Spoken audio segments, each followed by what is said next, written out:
من مصر مننتقل إلى سوريا مع ممثلة لقبت بعذراء الدراما السورية. جمالها ما بده مقدمات ولا توصيفات، تخطف العين بلا استئذان، وبموهبة من الطراز الرفيع بتخطف العين والقلب والعقل بلا تفكير.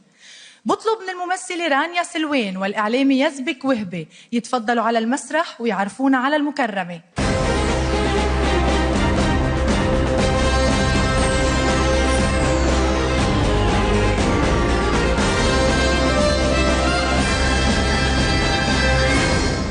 مساء الخير. احترفت الدمعة واحترفت الضحكة واحترفت النجاح لحد التميز. أبدعت بالأداء ليكون مسلسل الانحراف جواز عبور للانتشار الواسع، وتيكون العمل الدرامي ساعة صفر هو ساعة الصفر للنجومية الساطعة.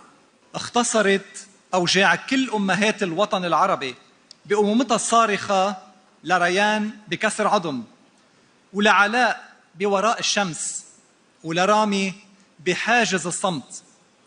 أكيد عم بحكي عن الممثلة القديرة نادين خوري.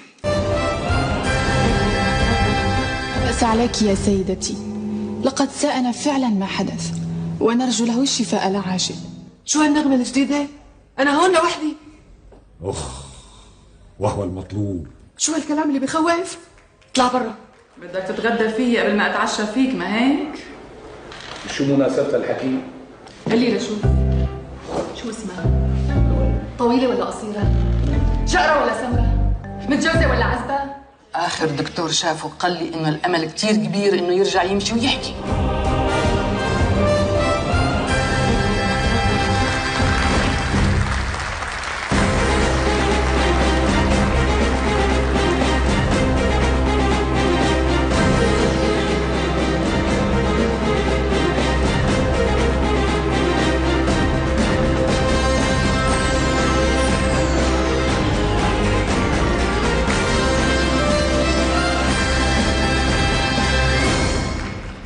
سعيدة جدا بهالجمعة اليوم.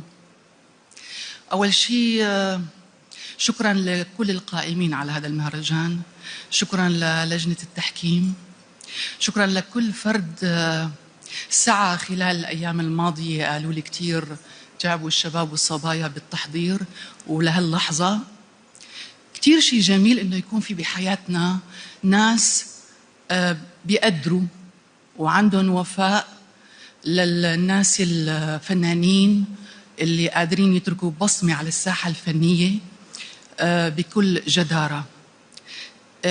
كتير شيء جميل أنه يكون يعطونا لحظة من وقتهم ليكرمونا ويساعدونا، أمثال الدكتور هراتش. ألف شكر لدعوة الدكتور هراتش على تكريمي اليوم. أنا سعيدة بتكريمي اليوم بلبنان. لبنان بلد الثقافة والفكر والجمال، الشعب اللبناني اللي بيعرف كيف يستقبل الضيف ويحتفي فيه، واللي بيعرف كيف يعيش ويحب الحياة. سعيدة أني عم أتكرم مع أساتذة كبار من مختلف الأقطار العربية. ألف شكر لبنان، شكرا لبنان، شكرا للشعب اللبناني على هذا التكريم الرائع. وأنا بحب أهدي هذا التكريم الحقيقة اليوم لكل فنانة ممثلة في الوطن العربي أصبحت منسية وأصبحت بعيدة عن الساحة الفنية ولم تحظى بلحظة فرح أثناء التكريم. بهدية هذا التكريم. كل عام وأنتم بخير، وألف مبروك عودة مهرجان الزمن الجميل. شكرا جميعا.